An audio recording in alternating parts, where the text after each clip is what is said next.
Bismillahirrahmanirrahim. Assalamualaikum warahmatullahi wabarakatuh. Alhamdulillahilladzi tasawfa bil kamalat. Sayyidina Muhammadin bil mu'zizat amma ba'd. Alhamdulillah berjumpa kembali dengan saya dalam acara Cahaya Ilmu di channel VTV Indonesia. Hamba-hamba Allah, umat baginda Nabi Muhammad SAW. Tentunya alhamdulillah kita berada dalam sehat walafiat, berada dalam naungan dan rahmat Allah Subhanahu wa taala. Teman-teman VTV di mana saja berada, pada kesempatan yang berbahagia, bahagia adalah milik Allah. Berdoalah kepada Allah, semoga kita termasuk orang-orang yang selalu berbahagia.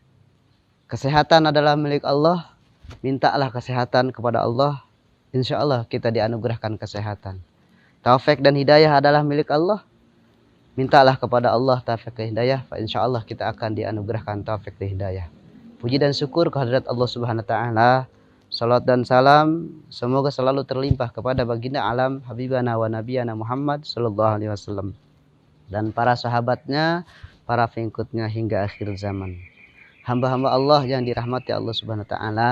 Tentunya manusia hidup di dunia ini ingin bahagia dunia dan akhirat. Itulah tujuan kita. Bahagia dunia adalah cita-cita kita, bahagia di akhirat adalah cita-cita kita. Sebagaimana kita berdoa kepada Allah Subhanahu wa taala, Rabbana atina fid dunya hasanah wa fil akhirati hasanah wa qina azabannar. Semoga Allah menganugerahkan kepada kita kebahagiaan di dunia dan kebahagiaan di akhirat. Namun pemirsa VTV Indonesia, teman-teman umat baginda Nabi Muhammad SAW di mana saja berada, dalam pertemuan kali ini saya akan paparkan 3 konsep manusia yang akan mendapatkan kebahagiaan dunia dan akhirat. Insya Allah. Hamba-hamba Allah yang dirahmati Allah Subhanahu wa taala, yang pertama kita harus berada dalam manusia yang dikatakan bertakwa kepada Allah. Kategori manusia yang bertakwa adalah imtisarul awamirillah wajtinabun nawahi, mengerjakan perintah Allah Subhanahu wa taala jalla jalaluh dan menjauhi selalu larangan-larangan yang Allah larang bagi aktivitas kehidupan kita, baik zahir dan baik batin. Allah berfirman, Bismillahirrahmanirrahim, ya ayyuhalladzina amanu taqullaha haqqa tuqatih wa la tamutunna illa wa antum muslimun. Dalam konteks ini kita diberikan satu kategori oleh Allah Subhanahu wa taala bahwasanya ketika kita hidup di dunia ini sudah Allah anugerahkan kenikmatan Islam, agama sebagai milik kita, dan Allah anugerahkan keimanan, iman sebagai milik kita yang hakiki. Kita harus jaga sampai hayat diganti dengan kematian. Wala tamutunna illa wa antum muslimun. Janganlah kita mati dalam tidak keadaan beragama Islam. Subhanallah. Inilah satu kategori Allah Subhanahu wa taala memberikan lampu merah kepada kita sebagai umat muslim dan muslimat untuk selalu menjaga di dalam kehidupan kita. Ketika dalam kehidupan ini diganti dengan kematian, kita selalu masuk dalam kategori umat baginda Nabi Muhammad SAW yang kuat akan keislaman dan keimanannya. Bertakwa kepada Allah tentunya banyak sekali hadis baginda Nabi Muhammad SAW. Bertakwa kepada Allah tentunya banyak sekali ayat yang Allah sampaikan dalam setiap surat dan dalam setiap juz dalam Al-Quran. Namun dalam konteks bertakwa kepada Allah, ulama mengatakan bahwasannya bertakwa adalah tidak ada satu kategori yang kita harus sampaikan, kecuali kategori tersebut bersumber dari Al-Quran, bersumber dari hadis Nabi, dan juga bersumber dari ulama. Konteks ulama mengatakan bahwasannya takwa itu adalah walibasu takwa uryanun. Takwa adalah tidak ada yang dinamakan kita memakai satu pakaian kecuali uryanun. Takwa adalah kita harus melakukan apa yang Allah perintah. Walibasu takwa, perintah daripada Allah itu harus kita pakai untuk melakukan suatu hal. Contoh, manusia ingin bertakwa kepada Allah Subhanahu wa taala, maka dia harus mengikuti daripada anjuran baginda Nabi Muhammad SAW. Dan yang pertama itu yang saya sampaikan. Yang kedua, manusia ingin bahagia dunia dan akhirat.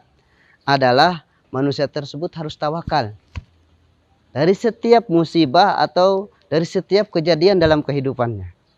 Hasbunallah wa ni'mal wakil, ni'mal maula wa ni'man nasir. Kita berpegang teguh kepada kalimat tersebut. Insya Allah, Allah lah yang mengurus dalam kehidupan kita. Allah yang memberi rezeki kepada kita. Dan Allah menganugerahkan seluruh apa yang kita manfaatkan di dunia ini. Manusia kita lihat kok nggak sembahyang, kok nggak ibadah, kok nggak melakukan syariat Islam. Dia tetap aja Allah berikan anugerah, kemuliaan, banyak harta. Dan juga banyak apa yang dia manfaatkan untuk dirinya pribadi. Tapi dia tidak memikirkan orang lain. Bermegah-megahan sendiri, subhanallah. Kita jangan cemburu atas anugerah Allah. Bahwasannya kembalikan kepada Allah, itu akan ada hisabannya.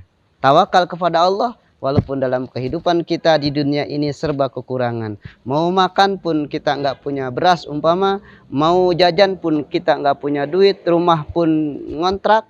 Dan kendaraan pun kita nggak punya, orang lain mobil dan motor, kita sepeda pun nggak punya.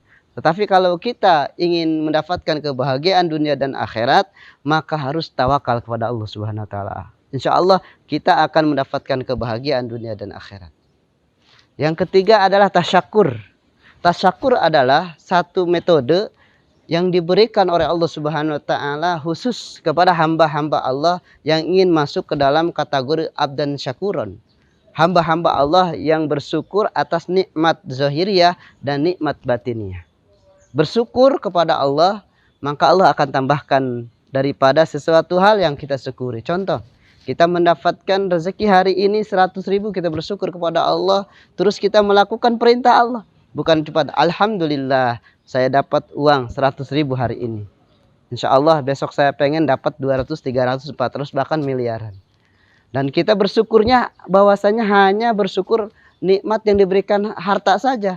Kita tidak bersyukur nikmat yang Allah berikan sehat, nikmat Allah bisa mendengar, nikmat Allah bisa melihat, dan sebagainya. Bersyukur bukan mengucapkan kalimat alhamdulillah saja. Bersyukur adalah intinya kita melakukan perintah Allah Subhanahu wa taala. Dengan perintah Allah kita lakukan, itu adalah sebagian daripada bersyukur atas nikmat Allah Subhanahu wa taala. Menjelang waktu maghrib kita sholat. Menjelang waktu Isya kita melakukan sholat Isya. Menjelang waktu subuh kita bangun untuk sholat subuh. Datang waktu zuhur kita bangun sholat zuhur. Itulah manusia-manusia yang terpilih ingin bahagia dunia dan akhirat. Yang pertama bertakwa kepada Allah Subhanahu wa taala, yang kedua bertawakal kepada Allah Subhanahu wa taala, yang ketiga adalah bersyukur atas nikmat daripada Allah Subhanahu wa taala. Mudah-mudahan kita termasuk orang-orang yang bertakwa, termasuk orang-orang yang diberikan tawakal oleh Allah Subhanahu wa taala, dan juga termasuk orang-orang yang bersyukur. Mudah-mudahan apa yang saya sampaikan hari ini bermanfaat untuk umat baginda Nabi Muhammad SAW, terkhusus untuk saya. Pak, insya Allah kita terus berlomba-lomba untuk meningkatkan ketakwaan kepada Allah Subhanahu wa taala dan meningkatkan rasa syukur kepada Allah Subhanahu wa taala. Itu aja yang bisa saya sampaikan. Mohon maaf apabila ada kekurangan penyampaian kata, kesalahan khususnya milik saya, kebenaran adalah milik Allah Subhanahu wa taala. Selamat berjumpa kembali dalam acara Cahaya Ilmu di FET TV Indonesia. Pak, insya Allah berkah selalu dijaga oleh Allah Subhanahu wa taala. Amin ya Allah ya rabbal alamin. Rabbin panfa'na bi barakatihim wahdina husna bi hurmatihim wal mu'afata minal fitani. Wassallallahu ala sayyidina Muhammadin. Selamat berjumpa kembali. Wassalamualaikum warahmatullahi wabarakatuh.